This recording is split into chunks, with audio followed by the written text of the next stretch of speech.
Alright guys, welcome back to another episode of Toy Collector Review with me, Sergeant Geek.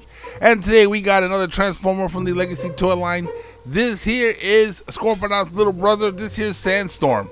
Now, like always, we're going to take a look at the figure, but first, let's go ahead and let's take a look at the packaging. Now, as you can see, you got the window there looking at the figure with his colors. He's just a Scorpion figure with a color change variant. And obviously a name that gets tossed around Transformers all the time. In G1, he was an Autobot. Apparently in Generations, he was a Decepticon Seeker.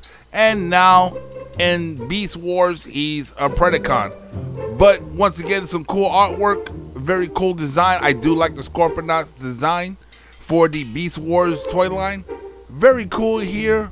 Looks awesome in the back. You got some product shots. On the bottom of the box, you got the Lego Mumbo Jumbo. Once again, as normal, you got the Legacy artwork here on the side of the box with the Autobot logo. On the top, you got the logo for Legacies there. On the bottom, some more Lego Mumbo Jumbo. Once again, I'm pretty excited to get this figure since I wasn't able to get my hands on Scorponok. So let's go ahead, let's get him out the box, and let's take a look at this figure. Alright guys, so here we got him outside of the box, and he does look pretty cool. He does remind me of Scorponok, which is what I really wanted.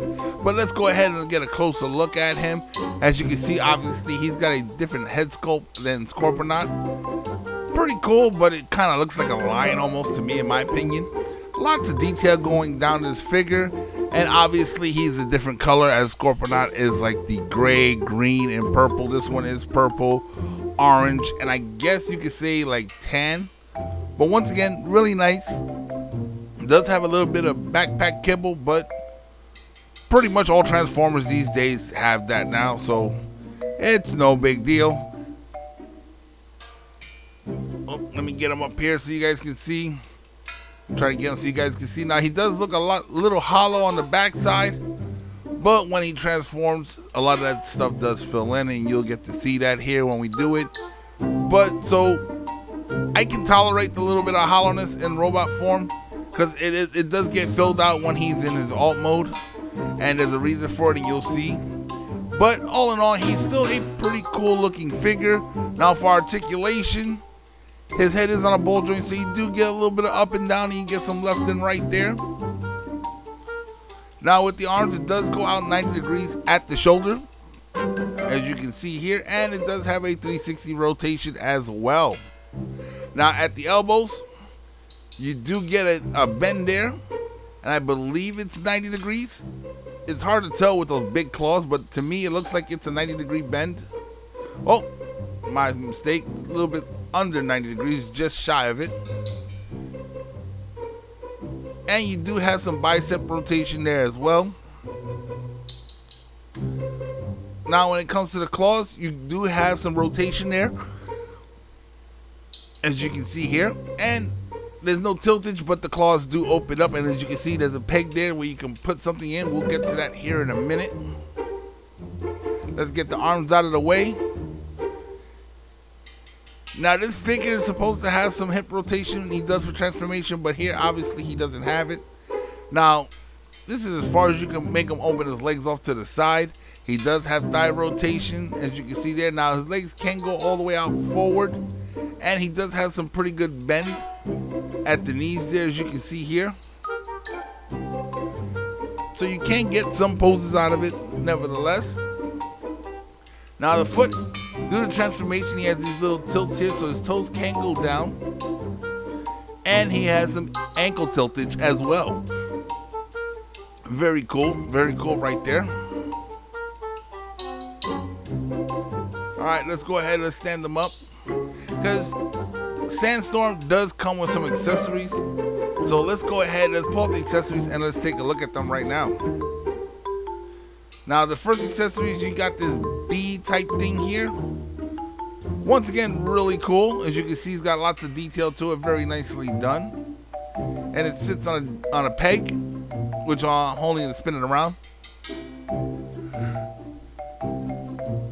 But lots of detail. And you can take this and actually stick it in one of his claws.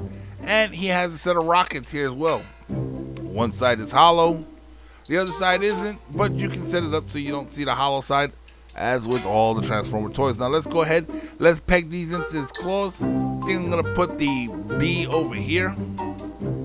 Let's get it in there. Really simple, it just fits right in. And I believe this is like his drone. It's SandStorm and Scorponok's version of Laserbeak. And let's go ahead and put the rockets over here.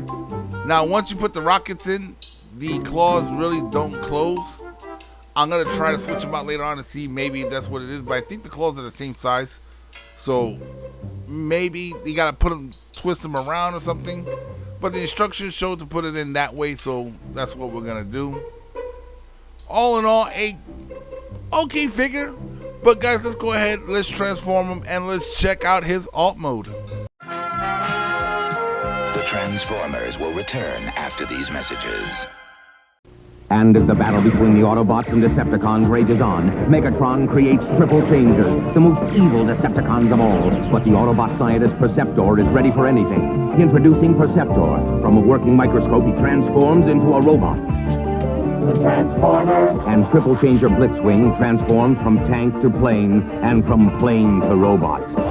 Robots in the sky. Triple Changer! Autobots, stop him! The Transformers. Sold separately from Hasbro.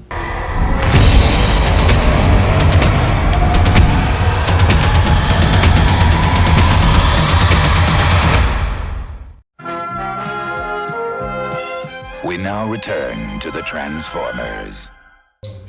Alright guys, so here he is in his alt mode, and it is a pretty good Scorpion. Scorponok figure was pretty good, that's why I wanted to get one. Unfortunately, there wasn't any in my local Walmart. But I'm willing to settle for SandStorm, and as you can see, it's really nice. You got lots of detail there. They did some pretty good detailing on the legs. I like the way it's shaped. And you can see the eyes in the back here, the way they put the legs. That's why his tail's all hollowed out, because his leg actually slips in there, which is a really cool design. The only thing I'm not too thrilled about is how the other leg is just pretty much exposed at the bottom. But you got a nice view from the front there, as you can see, and obviously the claws open up. You got his B and you got his missile launchers there. All in all, it's still a very cool figure. Now the articulation on it, as you can see, the arms still have most of the mobility there, so you can position the claws any way you want. Now all the legs, the front and back ones are individual, and they're on a ball joint. So you can see here, you can move these around any way you want from that ball joint right there. Now the center legs, the two center ones, are on one ball joint together, and the rear one has a ball joint of its own that way as well. So you can position them certain ways. And then the tail does have some movement in it as well, so you can get some positioning from that there too.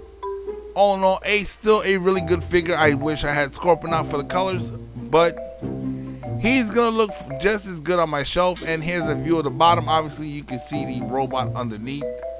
Not a big issue for me. Still very cool. I think I'll keep him in his alt mode on display. I like him.